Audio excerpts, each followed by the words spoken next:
Hello, I'm Helen Cummins, and this is Mallorca Living, a space dedicated to those who are dreaming of making Mallorca their home. Today I'm here with Brenda Irani, and we're going to hear about her journey to Mallorca. Let's dive in.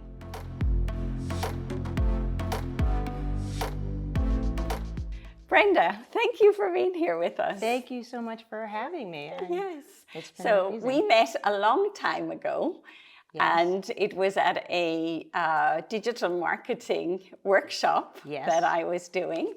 And that was just before you were about to open your business. So we're going to hear more about that. But before we start on that topic, I'd love to hear more about your background and how you got here to Mallorca. Okay. Well, I'm American, if you can't tell from my accent. I grew up in sort of central Connecticut, just a couple of hours outside of New York City, and lived in actually quite a few different places in the U.S. and met and married my husband in New York City. And then we made a journey to London because he had a position there. And so that brought us to Europe. Okay. And you have 3 children? I have 3 sons, yes. 3 boys. Yes. Great. Yes. And where are they in the world? They're like all over the place now, which is a challenge. One is in New York City. He's working there as a proper adult. One is just finishing up his last year of university at IE in Madrid. And one was living on the island, but he decided he wanted to go to boarding school, which was not my idea, his idea. But he's studying now at Andel, which is a couple hours north of London. Okay, very good. So just to take us back to the US, you grew up in Connecticut. Yes. What was your profession? What did you do? Yeah, I mean, I went to the University of Connecticut in undergraduate, and post-university, I moved to DC and I took a job in government consulting. And then my journey with my career is kind of like all over the place because I more picked opportunities I thought were interesting as opposed to a linear career path. But yeah, so then when I was in DC, I read this article about an organization called Teach for America. I got very inspired by it. It was just basically finding recent college graduates who are very keen to retrain as teachers and enter under-resourced areas in the country, in rural and urban areas. So I joined that organization. That took me out to Los Angeles, where we did all of our training. We spent a few summers there. And then I taught in Houston, Texas for 2 years. Okay. And then it's a 2-year program, a bit like the Peace Corps. So once I finished that program, I decided to work for the organization in New York City. And that's what ultimately brought me to New York.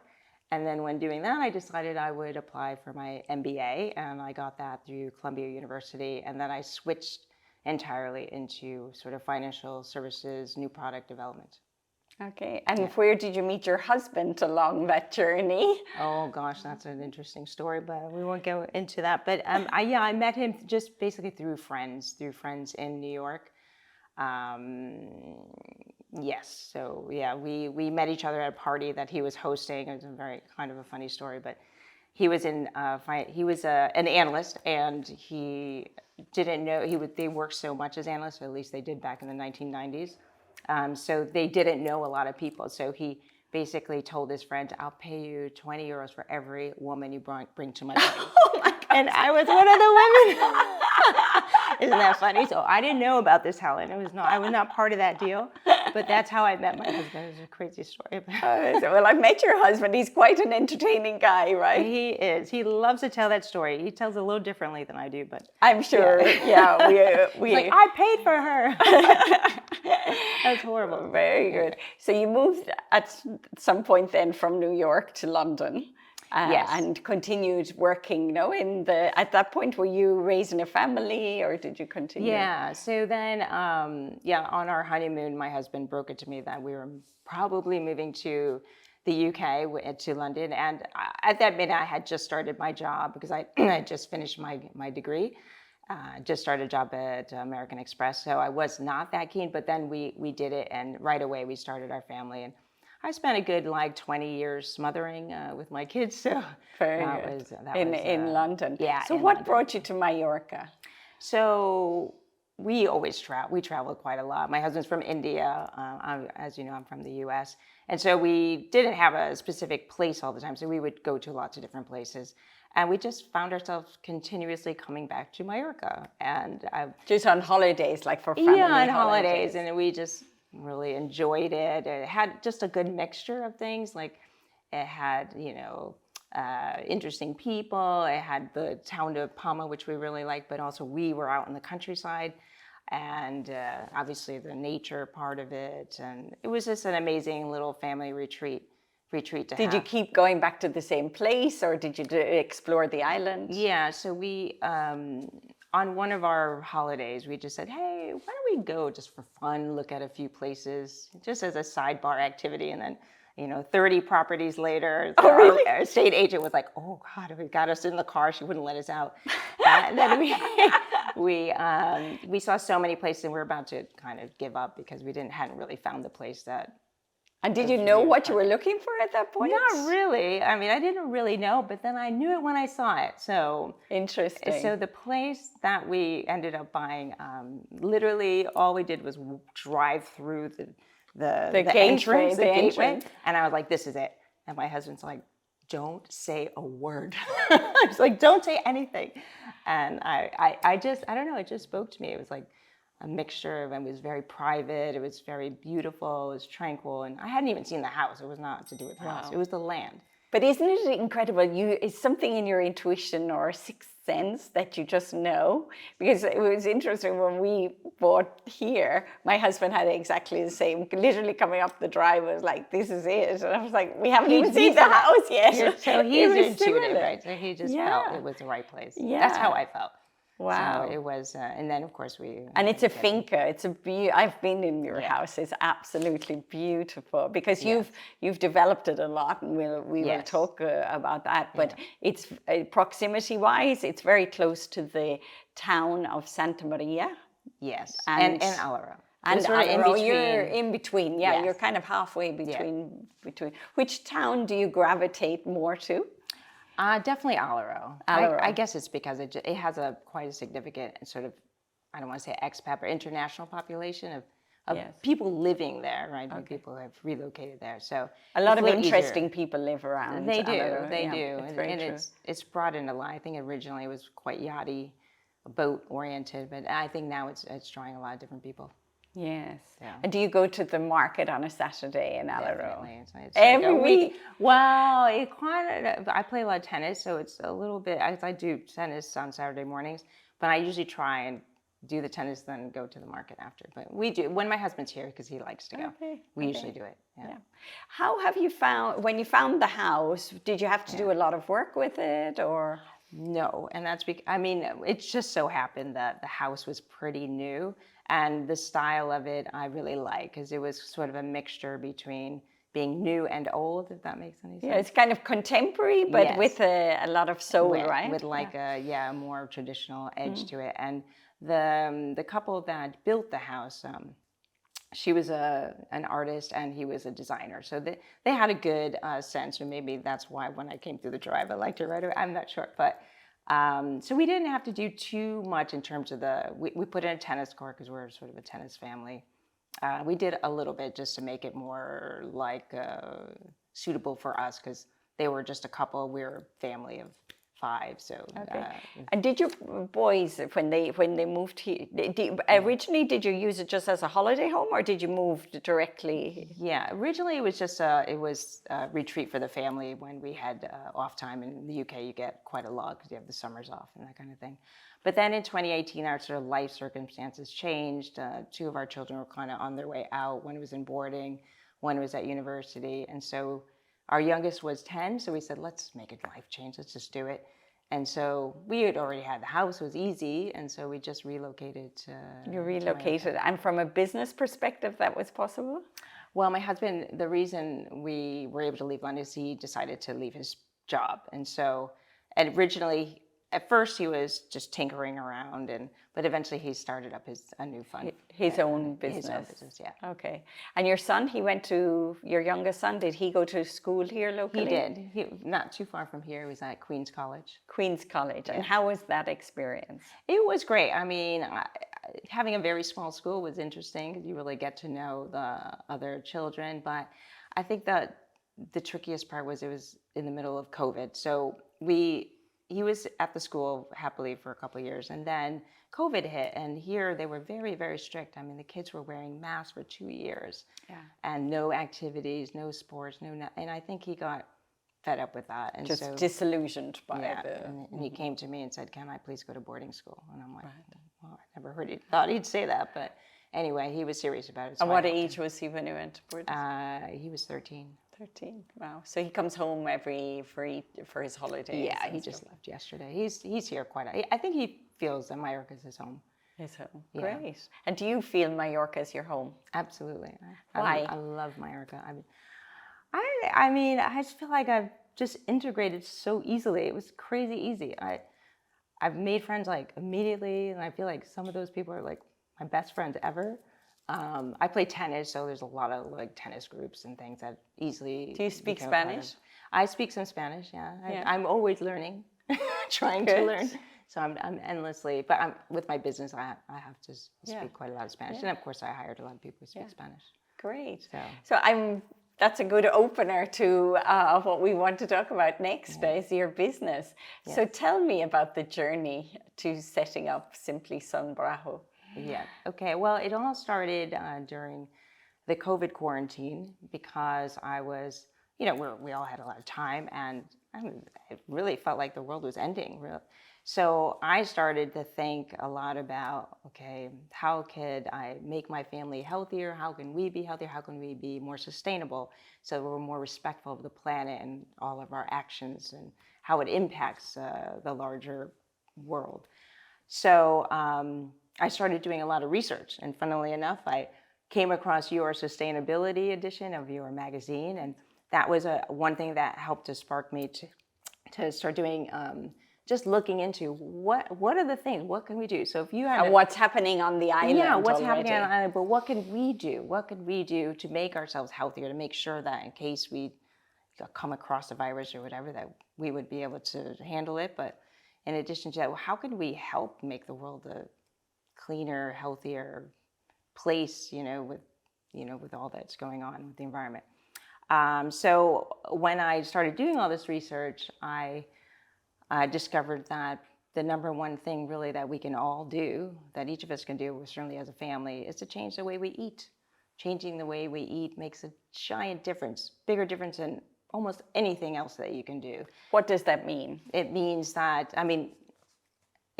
moving towards a more natural plant-based diet, really, and trying to buy or eat organic, right? So agriculture, a lot of people don't realize, but agriculture is one of the greatest polluters, but it's also, it causes deforestation and species extinction. It pollutes the land, air, and waterways. There's so many ways, and I'm talking mostly about animal agriculture, but also normal agriculture of produce, because obviously when you're spraying the air and all these things, that's a pollutant. So I decided we were going to be plant-based, but in addition to that, I just said I'm going to start a farm. I'm going to have an organic farm so we can grow all our own food and we won't have to go to grocery store. And you were very lucky because you had a lot of space. I was lucky because we had some space and a lot of room to do that. So I kind of went all in. I put in a really nice organic market garden. We put in a chicken enclosure. We had bees put in 5 hives. We put in a whole field of solar so we can use renewable energy. And you had a well?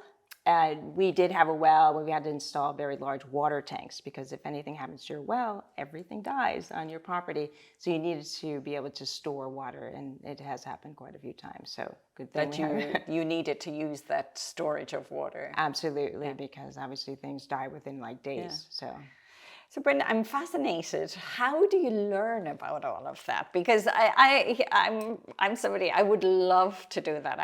I'm so jealous of all my friends who grow their own vegetables and herbs and everything.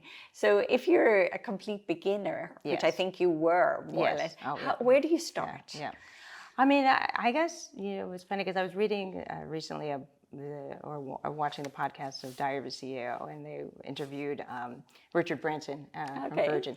And he's like, you don't need to know everything. You just need to find the people that know everything. Okay. And that was really my text. I'm like, I don't know it. I mean, obviously I'm reading about it and I understand the larger concepts.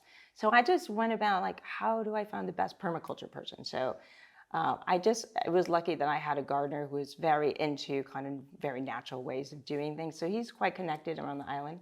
So I started with him, and he brought me quite a few different people, and then just found the people that know about these things, right? And that's how I did also when I did with the cooking. Like I found chefs. I wasn't cooking it myself. I think I'm more of an idea person, but the hands-on daily thing is not really. So you find good people around. I try and find good people. Yeah. Yeah, so your initial idea was you want to feed your family, a more healthy diet, have a positive impact on the environment, and utilize the beautiful land that you had around your property. Exactly. And that was obviously a significant investment as well, financially. It was a huge investment. And I mean, I was lucky that my family was supportive of it. And now I think I would question myself. But back then they were all like, yeah, great, that's a great idea. Let's do that. And so I thought, oh, wow. So, I mean, I wanted to make the idea sustainable as well. But the main thing is once I started doing it for myself, I just thought, everyone should live this way. And a lot of people started asking me questions, and we were growing a lot. And so like I said before, I found a few just very good chefs. And I said, what could you do with this? And so we started creating meals, and people started ordering our meals. So you had an abundance from your garden, we had a lot. You wanted to see what going. So you didn't have a kind of a business plan in mind at that moment. No, as I said before, I'm not a linear person at all. I'm like, I go that way, then I go that way. I'm all over the place. So at that point, I said, since people seem to like it, and I started selling the meals to people. People were ordering.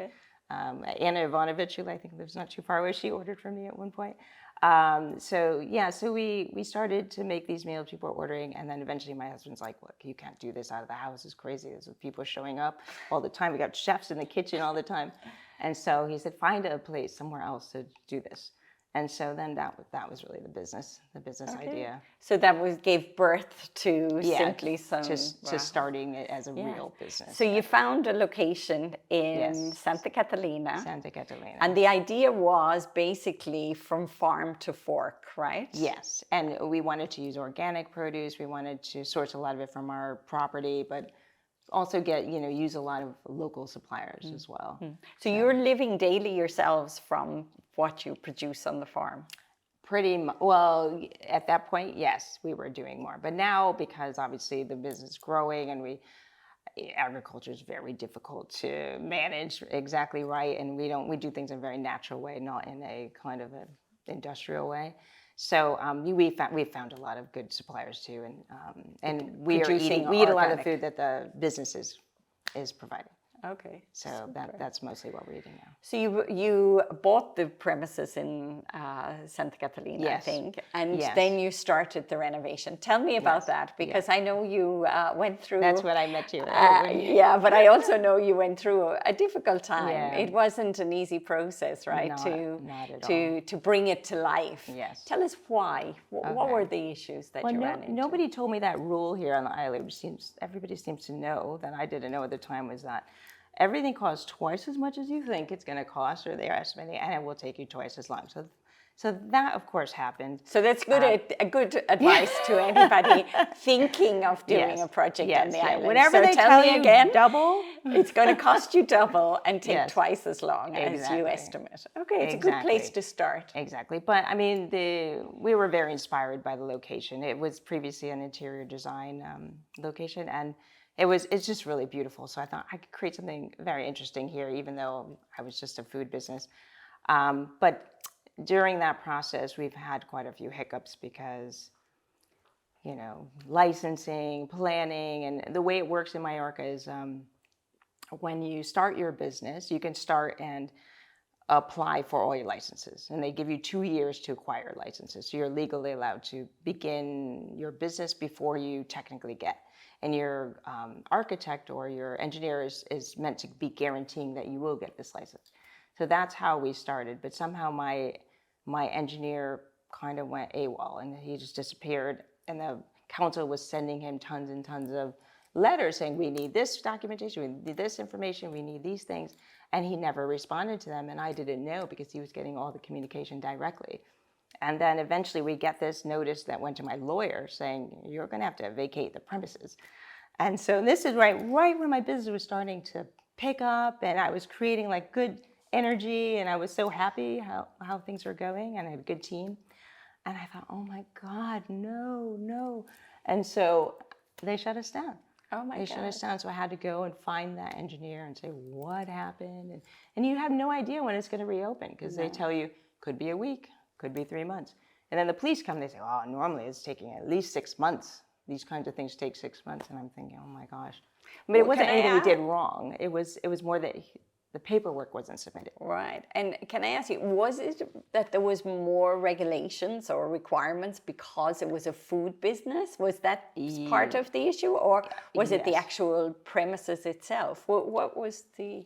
It was, maybe it was like a combination, but they had some issues with information about how we were, the bathrooms, and it was something to do with how much energy we were using, because I, of course, put in this sort of Rolls-Royce kitchen, which was ridiculous, but we have all like top appliances for everything, because at the minute I thought maybe we'd do big production cooking, and it just used a lot of electricity.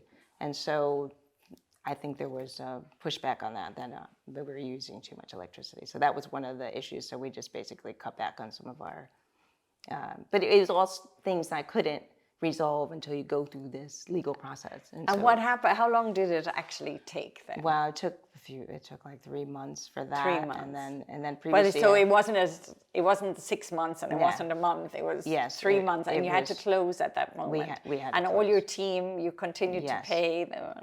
Absolutely, because then I thought finding good people in Mallorca is hard. And so I have this amazing team, and I thought I can't let them go. And even if I just, I can't even do something hybrid. I was scared they would just leave. So I just said, we just keep going. And we relocated to the house. I said, let's do test kitchen, and we can try recipes and do some research. And you came through it. We got through it. We got through it. And I have to say, it's normal here. Yeah. I remember when I set my business up, I had a similar, not the same, but a kind of a different thing, but also a hiccup. And kind of, I had done so much, and then I had to go back to the drawing board, do a lot of things again. And I think it's almost like a test to see your resolve. Are you really committed to this project or not? Exactly. Isn't it? It's like a test from the universe. Is this really where you want to go? I would love to ask you to do a favor for me. Mallorca Living is a video podcast dedicated to those who are dreaming of making a life for themselves here on Mallorca. This is a very personal project for me, where I get to share with you wonderful stories about people who have actually made the transition to Mallorca.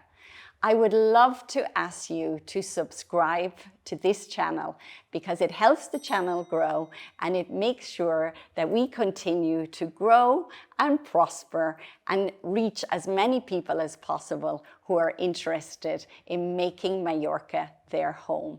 Thank you so much for subscribing and liking and sharing your comments. We love to hear your thoughts and your feedback. Thank you so much. I think you're absolutely right. I think anybody who starts a business and thinks it's going to be easy is crazy. Yeah. Anywhere in the world. Anywhere. But it's even more complicated in Mallorca. Yeah. And the food business is a particularly horrible business, actually, because it has so many more regulations, and there's like a million things that can go wrong. So I don't know how I ended up in the food business. It was more from what I was telling you, but it's not like I sat and thought, I really want to be in the restaurant business. No. So it was not like that. But I do think the food issue is huge. It is actually a big a big cause of a lot of problems in the world. And I think if we can rectify how we eat, it could make a giant difference to the environment, to ourselves, to our own health. And living healthier. Yeah. Absolutely. Yeah. So tell us now within your business, because you have different parts to the business. So just explain to us what is your business? What is Simply Son Braho? So Simply Son Braho, we're at its core, it's a food business. We create beautiful, amazing dishes that are really tasty, but very, very healthy. We think about like all the ingredients, everything that goes into the food, where we're sourcing the supplies from, every part of it. It's very thoughtfully and it's done. Freshly produced every day, right? Yes, it's freshly produced daily. So that's kind of the core. But because we have this beautiful space, I wanted to expand what we're doing. So we offer completely free, just a co-working space. So we let people come and they can eat through the day and work, because I like the environment of having people around. Because we're not like a restaurant, so it's more like a deli, isn't it? Yeah, we're like a deli, but we're doing a lot more catering now too. So we, but just to mention, you do the catering for me when I do our day retreat. So it's fantastic collaboration, because I can go, you tell me what you have prepared, and then we order and collect the food. So it's a fantastic facility to have that available so easily. Yeah, and then you're serving really healthy, tasty, freshly produced food.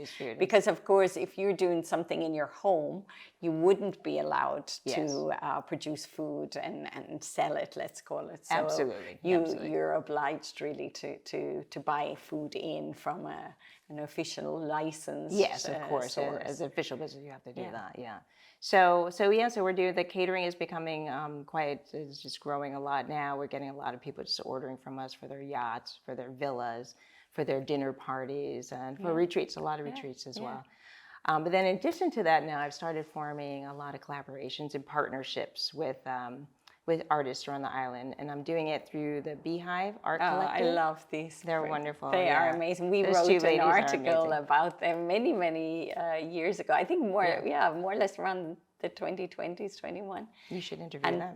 They're beautiful. I mean, it's a wonderful project. Do you want to tell us a little bit about what they do? Yeah, so the Beehive is an art collective.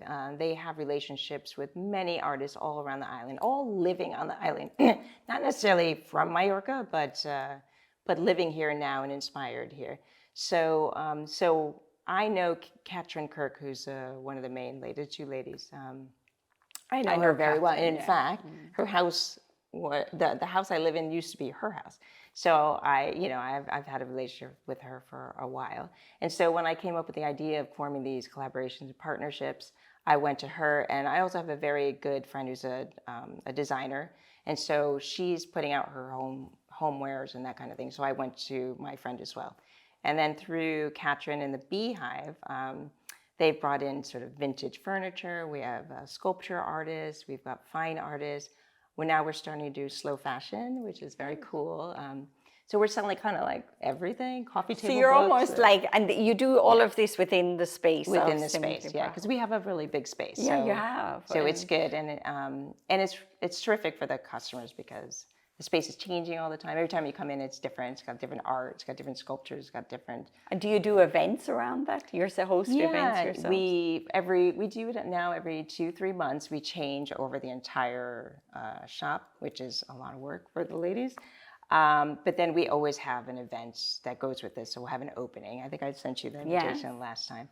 And we just give free food out and let people come roam around. And we always do a little bio on each artist, so you can read about their journey and who they are and what they do. And for me, it's great because it really extends our circles of people who know about us, because, marketing is a challenge. People have to get to know who you are and what you're doing. And getting people through your door, I think that's the key, isn't it? And to give them an additional reason to come to see you. Exactly. So now maybe some people come for the products, but then they end up buying food, or vice versa. They come for the food and they say, oh, wow, that's a really cool dress. I'm going to buy that. But you've built a nice community around Simply Son Braho, which I think was a big part of your vision, right? Absolutely. Yeah, to create this sense of community, because now we're collaborating with so many different businesses on the island, artists on the island. and our customers, I mean, they're like an amazing group of people, and they're so nice. I mean, they come in, they're like so appreciative of what we've created, and I mean, I think people were drawn to the idea and to the concept, just like they have a good soul or heart. I think so, because at that moment, because now it's probably much more common, and it's a lot more in social media and everything. But at that moment, there wasn't really anything on the island, this concept of growing organic, plant-based food, and then creating with the really good chefs, amazing food, and then being able to have it in your own home. I mean, it was just something new and different. Yeah. And I think that in like bigger cities, or they had more of that kind of concept of being able to come in and purchase beautiful food that you can bring home. Yeah, well, kind of the Whole Foods idea. Food, or like Ottolenghi does a little bit of kind of what we do, or we do more of what they do, the other way around. But yeah, I think at the time, I think it's still quite a unique concept, because just because of the care that we put, and we change our menus all the time. Nobody does that. I mean, I go to restaurants I've been going to for like a decade, and they still have the same menu. I'm like, really? 10 years? You still have the same? Maybe it works for them. Obviously, they've worked it out. It works well. But I mean, we change our menus like every few weeks. I feel like we're constantly And what is changing. it? You have a head chef, is it, that creates innovates for this? I have a little chef team, and always she's inspired by what is the seasonal produce at the time, and then of course the seasons itself. Like in summer, what do people want to eat? They want to eat fresher things, more salads, things like that. So we focus on those foods, and of course, all in summer you get so much beautiful produce. You want to highlight a lot of raw foods, but then in winter you want more soups and more curries, more a different thing. Do you do cookery classes? We've started to do them, yes. We started last year, and I am planning to do more, but it's hard work to do. I mean, I have to find external chefs, because my chefs are just too busy that they don't want to do it, and it's an add-on to what they're already doing. So I do have an idea that I want to do a plant-based challenge to a lot of the top chefs on the island, and I want to get them to come into my shop, create an amazing meal just using plants, because a lot of top chefs are using everything. And so just to see what they can come up with, and then we would have people come for dinner. That's my and 0 kilometer, as well as the 0 km, which would be really special. Yeah. And we are so lucky in Mallorca with the talented chefs. Absolutely, yeah. It's a very there's amazing chefs all over the island. So it's and it would be really fun to get to know them too. So I think that would be my next. So how long are you now in business? Well, I guess we set up technically in probably 2021, but we didn't really open the doors until 2023. Yeah. And how is it going? It's good. Yeah. I mean, outside of the few hiccups, which were painful because they're really expensive for the business, now I feel like we're finally getting our feet under us, and we're a lot of people are getting to know us, and creating these partnerships really helps in these collaborations. And we see a way forward of integrating a lot of different ideas into it, not just food. Of course, food is the main thing, but around community, around health, around learning, and so that's the. Have you noticed a change in Mallorca in terms of this kind of topic and attitude and values and stuff? Yeah, I mean, I think a lot more people are becoming aware and more conscientious about what they're doing. And what they're eating. And what they're eating, of course. And what they're feeding their families. What they're feeding their families. And so I think I'm not telling everyone they should be 100% plant-based, but I mean, even if you make a small change, it makes a big difference. It makes a big difference for your own health, and it does make a big difference to the environment. So I think that, and you feel better. I'm sorry, you do. And you eat less, because when you eat really nutritious things, and you're just not that hungry because your body feels happy. Yeah, but you're also fueling in a good way. Exactly. It's really good. That's a nice Have you way any to say it. connection with the schools here and educating? No, not right now, but it's a good idea. I'll put that on the back burner. Because I always think that if the kids start at a very young age, and then they they take that education with them, no? Yeah, Because it's habits. It's like if you form the habits early in life. Then... That is very true. We do have events on the farm, and always kids come, and they love it. I mean, I can't get them to leave. I think they really enjoy roaming around the garden and planting things and seeing the produce. And a lot of kids are like shocked. They thought broccoli came from the grocery store. They're like, what? It's a plant? Yeah. It's really funny that people, a lot of... So maybe that's a good way to connect with some of the schools to show that where the produce are being produced from and so on. Yeah. So Brenda, what is a typical weekend in Mallorca for you? Oh, okay. Yes. Well, it's always different because it depends on who's in town and with my family. And we have a lot of friends coming through, but I always play tennis. I always try to work in my garden every weekend. Yeah, are you quite hands-on with the garden? I love to be out there. I spend a lot of time. I mean, I do have a farm manager, and she's overseeing the market garden because obviously we constantly changing things over, planting and that kind of thing. But I do all the harvesting, so because I love to go through and see what's there, what's not, and taking notes and things. So I always spend time in my garden and just spend time with friends where whatever's happening at the time. Everything's always changing in Mallorca, right? So it's nice as somebody's having. So you entertain a lot at home? We used to entertain a lot. But my husband's sort of now in and out of Mallorca, so when he's here, we do. But when it's just me, less so, I would say. Okay. Yeah. Okay. And do you go to your business every day? Almost every day. Okay. Yeah. We're open 6 days a week now, so I try to pop in. I think Wednesdays I don't generally go. Just I spend one day in the garden and meet with the gardeners and that. So it's really a full-time project for you. Oof. Yeah, it is. Very full-time. So looking back now, because I know when I met you first, you had so many beautiful, it was really a beautiful vision you had. Yeah. How does the reality compare to the vision?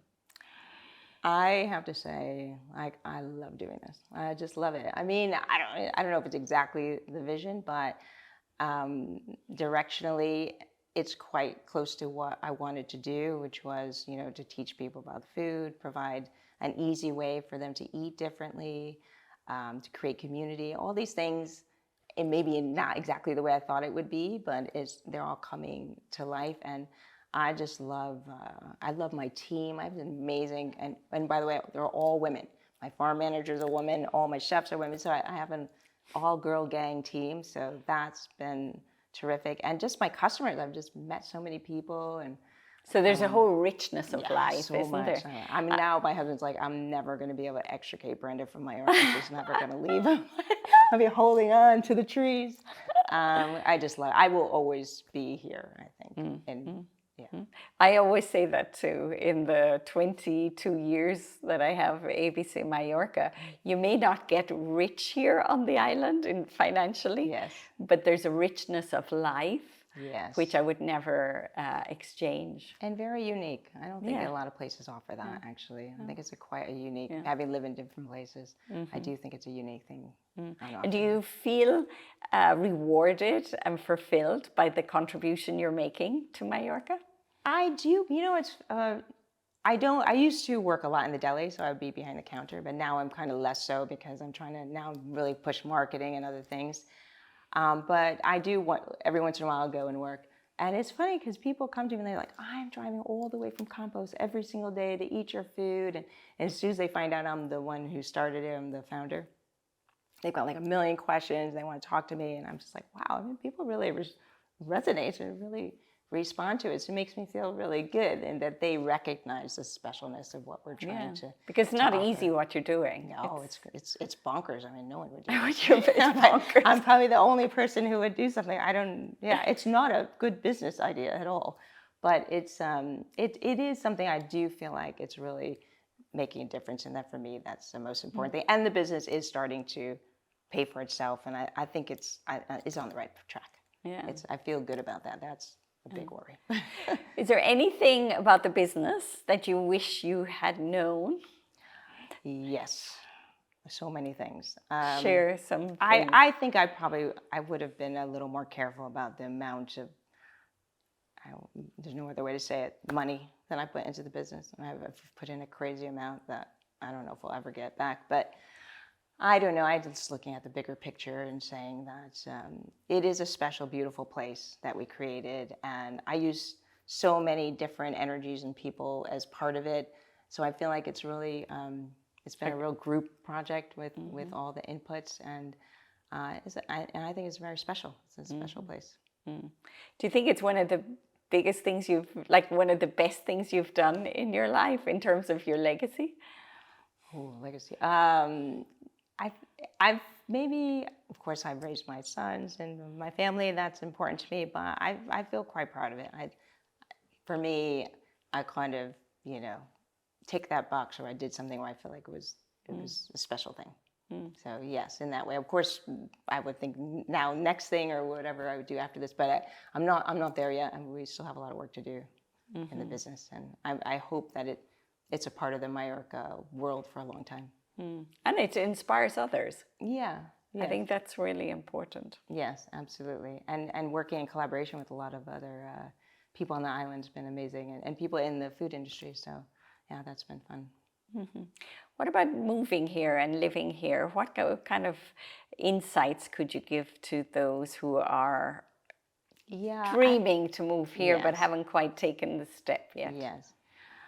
I think it's always scary to take a new tact in life, right? There's a lot of things you have to start over with. You have to create a new friendship group, a new community. You have to feel comfortable in your environment, all those things. And I felt those things even when we were moving in 2018, when we'd already been here. But it was unbelievable. As soon as I came, I just felt it was so easy. I don't know what it was, but I just felt at home almost instantaneously, which is, I think, unusual. And I think the island has an openness to it that if you tap into it, you'll feel very, very good here. And there's so many different interests and different ways that you can do that. You can do it through sport. You can do it through a passion. You can do it through being part of just all different groups of community. Yeah, communities that exist. So it is interesting because you've lived in New York, you've lived in London, some of the what people would consider the most amazing, interesting places to live in the world. Yes. And how does Mallorca compare? Oh, I mean, hands down, I would prefer to live here for sure. I mean, for me, it just maybe because I already live there and I'm not in that stage of life. I think when you're just starting out, you really want to be somewhere that's very driven and career-oriented. But then as you become more confident in your life and what you've done, and you want a place where you can be at peace, and you can do things that you really always wanted to do and give you that little bit of space. And it's not about being better than that person or earning more than that person. It's about connecting with your inner voice that's telling you your intuition of what's important for you and what drives you. And so when you connect in with that, I think you just feel good, don't you? I mean, I think you found that too. Absolutely. ABC Mallorca, right? Yeah. Absolutely. And all you've been able to accomplish. Yeah. No, I think when you find a passion project where you can also make a contribution to the island and the people who are attracted to live here, it makes a difference. Absolutely. Yeah. So a final word on any advice for those thinking of coming here to the island? I come with an open heart and an open mind and follow your intuition. I think I don't think you're ever unhappy with things that you did. You're more unhappy with things you didn't do. Absolutely, yeah. It is always, you have to be brave to take that initial step. That's true. And it's a wonderful place to raise kids. It's a safe place. It's a place where you can really connect with nature, like what you've done. I mean, it's incredible. And somehow you can maybe tie in your passions with your life's work, right? Yes, absolutely. Yeah, I mean, I suppose you have to be at a certain stage of life to do that. But yeah, I mean, I think young people think a lot more about this kind of thing than we did, maybe, at our age. But yeah, combining your passion with something that can develop you as well as a. But I think that's what's different about the younger generation. They're not waiting to be more mature or more financially secure or whatever. Absolutely. They're doing it now, which I just And I meet a lot of them in my shop. They come, all these people moving from all around the world, very young. I met a lady the other day. She's an architect from Iowa, And I was like, how do you do your job here?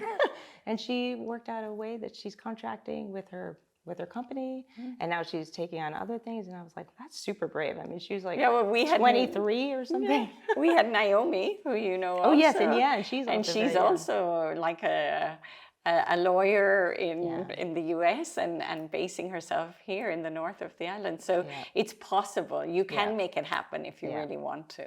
Yeah, absolutely. And I applaud people who are trying to do it. I mean, it's that's very brave. I think it's a little bit less brave for like me, because we were like a kind of end of career situation. But yeah, I mean, following your heart, and you can't really go wrong. Yes, absolutely. Mallorca is a good place. Absolutely. Brenda, before we finish, we always have our little quick fire questions. Okay. So I want to ask you, beach or mountain, which is your preference? Mountain. Yeah. Mountain. Yes. And sunrise or sunset?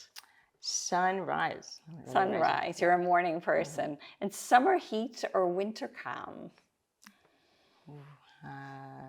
I would say summer heat. Summer heat. Yeah. Siesta or fiesta? Siesta. Siesta. I wasn't sure about that one for you. No, siesta, yes. I'm sure you like both. Pamboli or ensamada? As long as they're organic, right? Yes, they're organic. Pamboli, for sure. Pamboli. Yeah. And North Coast or South Coast? North Coast. North Coast. Yeah. Very good. Yeah. Brenda, thank you so much for being here today. Thank you for having me. And I want to wish you continued success in your really inspiring business, Simply Son Braho. If our listeners haven't been there yet, please go along, visit, and enjoy all the wonderful aspects of what you've created, which is really, truly inspiring. Thank you so much, Helen. Thanks so much for having me and for inspiring me with your first for that edition of your magazine, and for keeping tabs on everything. I really appreciate that, being supportive. Yes, and where it's possible that we can collaborate. Absolutely. I always have had this philosophy since I've had my business that we can all benefit more by sharing the abundance, and there's enough for everybody, right? Absolutely. I think that is key, right? People are not your competitors.